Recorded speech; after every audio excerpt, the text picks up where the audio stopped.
Eu fiz um apanhado, né, um resumão, digamos assim, sobre limites, ou o que nós estudamos sobre limites, para que você tenha consciência do que você precisa saber para bem resolver os problemas de limite. Então, a primeira coisa importante é a existência do limite. Quer dizer, você só poderá concluir que o limite de um f de x, quando x tende a um valor a, será um valor b, se você comprovar a existência dos limites laterais, ou seja, o limite de f de x quando x tende a pela esquerda é b, o limite da mesma função quando x tende a pela direita também é b, portanto existem os limites laterais e eles são iguais. Desta forma, o limite da função quando x tende a um certo número a será o número b. Então, não se esqueça, a existência do valor limite da função pressupõe a existência dos limites laterais e a sua igualdade. Esta é a primeira coisa que nós estudamos em limite.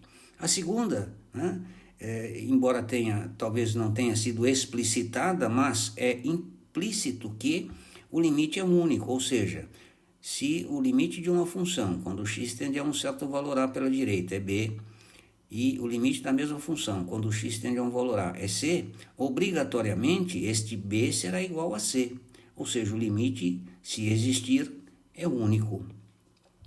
Atenção, cuidado, muita atenção nisto. Há uma diferença entre limite da função, ou seja, valor limite da função, e valor da função no ponto.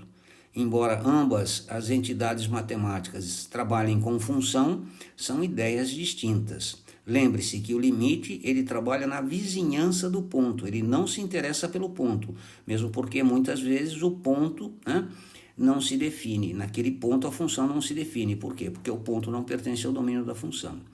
Então, valor de limite de função e valor de função são ideias distintas, não são correlatas. Tá? Muita atenção para isto.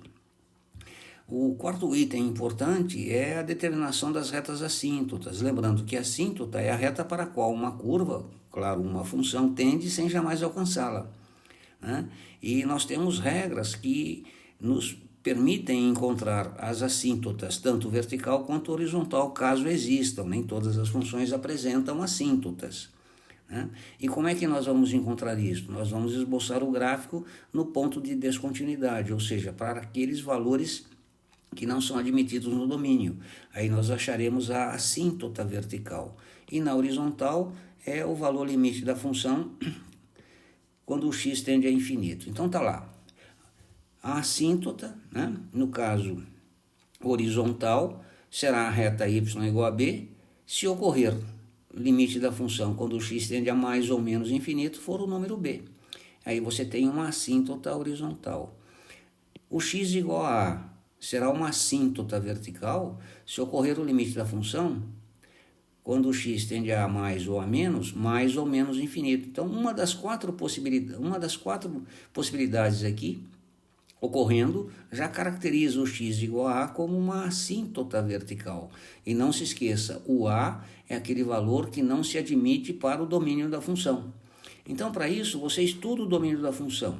Pega aquele valor a que não pertence ao domínio, aqui faltou um R, será o valor, né? Faltou um R aqui. Então, aquele valor a que não pertence ao domínio é que você fará a tendência aqui para verificar se ele tem ou não a assíntota vertical. Então, aqui faltou um R, valor, tá bom? Então, muita atenção para isto. Uma outra coisa importante que nós estudamos foram os casos de indeterminação, né? Ou seja, são 7 os casos de indeterminação. Nós estudamos somente 2. Se não me falha a memória, eu fiz um ou outro problema envolvendo o infinito menos infinito, e se não me falha a memória, 1 elevado a infinito. Mas foi só para curiosidade.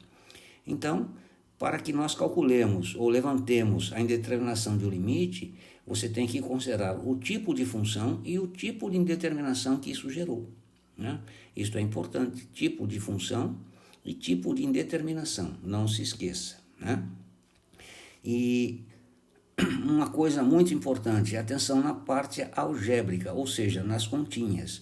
E para isso você deverá desenvolver uma boa memória de cálculo, notações adequadas, lembrar dos produtos notáveis, dos casos de fatoração, dos casos de simplificação de fração algébrica e, acima de tudo, ordem. Por quê? Porque se você tem ordem, as coisas acontecem, né?